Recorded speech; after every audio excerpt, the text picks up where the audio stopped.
ఏం తెలుస్తారో మాది అదే కదా.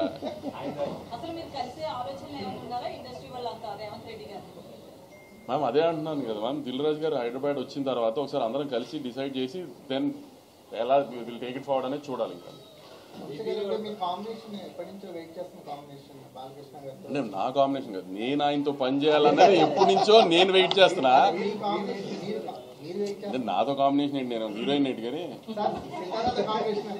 నేను ఎప్పటి నుంచో ఆయనతో పని ఇండస్ట్రీకి వచ్చినప్పటి నుంచి ఇప్పుడు బాలకృష్ణ గారితో పనిచేయాలని అందరికీ ఉంటుంది కదా, చాలా ఎక్కువ ఉన్నింది. సో నేను అదైతే నేను ప్రౌడ్గా చాలా చెప్పుకోగలిగింది ఏంటంటే, ఇప్పుడు నేను సినిమాలు చూడటం మొదలుపెట్టిన లాస్ట్ 25-30 years నుంచి కూడా బాలకృష్ణ గారిని నేను చూపించినట్టుగా ఎవరు చూపించలేదు.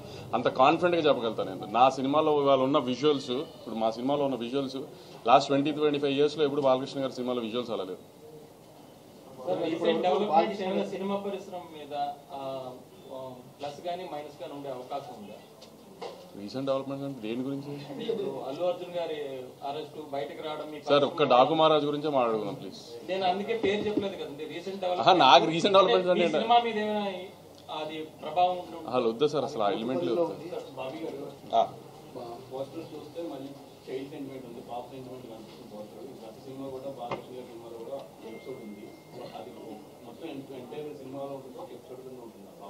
అదే చెప్పాను కదండి, సినిమా మొత్తంలో బ్యూటిఫుల్ ఎంటర్టైన్మెంటు, పాప ఎమోషను, అలానే మిగతా యాక్టర్సెస్ లైక్ శ్రద్ధా శ్రీనాథ్ గారు కావచ్చు, ప్రజ్ఞ కావచ్చు, అలానే బాబీ డియోల్ కావచ్చు, అందరికీ ఇంపార్టెన్స్ ఉన్న క్యారెక్టర్లే ఉంటుంది.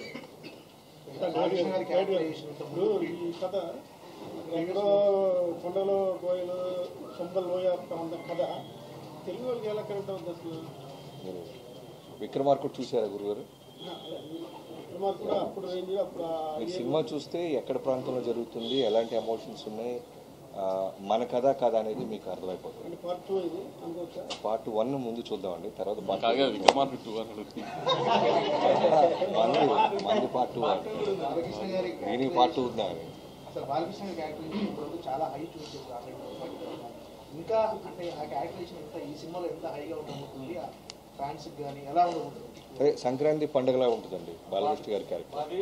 బాలకృష్ణ గారు ఒక ప్రజాప్రతినిధి కదా, ఎమ్మెల్యే గారు కదా, అంటే సినిమాలో ఆయన క్యారెక్టర్ ఎలా ఉంటుంది, మరి వైలెంట్ గా చూపిస్తే అది క్రిటిసైజ్ చేసే అవకాశం ఉంది కదా.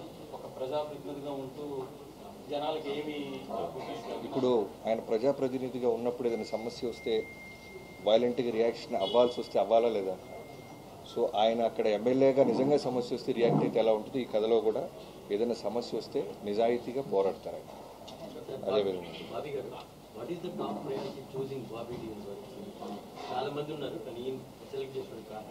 అంటే ఈ కథకి ఆ క్యారెక్టర్ డిమాండ్ చేస్తుందండి. ఒక నార్త్ ఇండియాలో బాబీ డియోల్ గారు లాంటి క్యారెక్టర్ ఉండాలనేది మేము ముందు నుంచి అనుకున్నాం. ఇన్ఫ్యాక్ట్ యానిమల్ కన్నా 4 months ముందే మేము కథ చెప్పడం, లాక్ చేయడం జరిగింది.